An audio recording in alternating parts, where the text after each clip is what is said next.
We decided to perform our character analysis on Kevin Crumb from Split.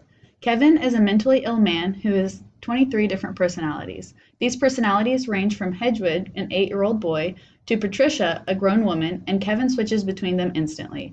At the beginning of the movie, he had kept these personalities in check by visiting a therapist.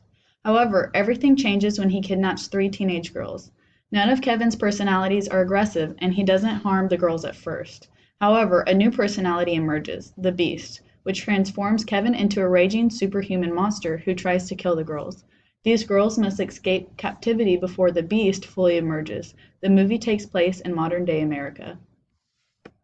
Kevin Crumb definitely has dissociative identity disorder. He refers to his phenomenon as one person sits in the chair and has the spotlight, and there cannot be two at once. Throughout the whole movie, the original identity of Kevin only takes control once, signifying the severity of his case. Dr. Karen Fletcher has been his therapist, and she is convinced that Kevin is a spectacle that is worth investigating resources into. These people she works for believes that he is just a crazy person, and they have nothing to gain from engaging with him. Their decision not to pursue this case was clouded by a stigma that ultimately leads to the death of several people because of his volatile behaviors. Kevin displays many examples of memory breaks throughout the movie. Each of his 23 personalities have their own memories. During the girls' captivity, Kevin would often converse with the girls as an 8-year-old boy. When leaving and returning as a woman, Kevin appears to have forgotten everything the girls talked about. In fact, the girls used this to their advantage when they convinced Kevin's 8-year-old personality to let them free. If Kevin did not have memory breaks when switching from personality to personality, he would not have forgotten the purpose of holding the girls captive and would not have aided in their escape. All of Kevin's identities have different voices, emotions, and mannerisms. He often goes as far as changing his clothes, from a hoodie and shorts to represent young age to professional business wear to convey maturity.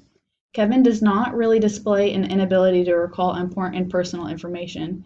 When one of his personalities is in the spotlight, if Kevin hears his full name, then he snaps out of the personality and becomes himself for a short duration of time. This is one method that the girls use to slow down the Beast. When hearing his name, the Beast becomes more disoriented as Kevin remembers his original self and tries to recover the spotlight. This shows that despite having a dissociative disorder, Kevin is able to remember important personal information. Kevin's personal information is not touched upon greatly in the movie, so more evidence does not exist. The proper treatment for Kevin's condition would be psychoanalytic therapy. It is a talk therapy that resurfaces thoughts and feelings to the conscious mind, so experiences and emotions from childhood can be examined. It's appropriate for his disorder because it gains insight and understanding to his conscious thoughts, emotions, and conflicts. With this treatment, there are not any ethical concerns, although his manipulative behavior could have hindered him in not being able to get the proper treatment since his thoughts and actions were not pure. In Split, the transitions from one personality to another is almost instantaneous, causing me to ponder how fast and how often switches could occur in real-world cases. Kevin has distinct personalities that even wear different outfits and have certain quirks and accents. Most people with this disorder have distinguishable personalities, but Kevin is over the top in order to have an entertained audience in the movie theater. Split is one of the few movies that revolves around dissociative identity disorder, causing the thematic storytelling to influence what we believe to be true about this disorder.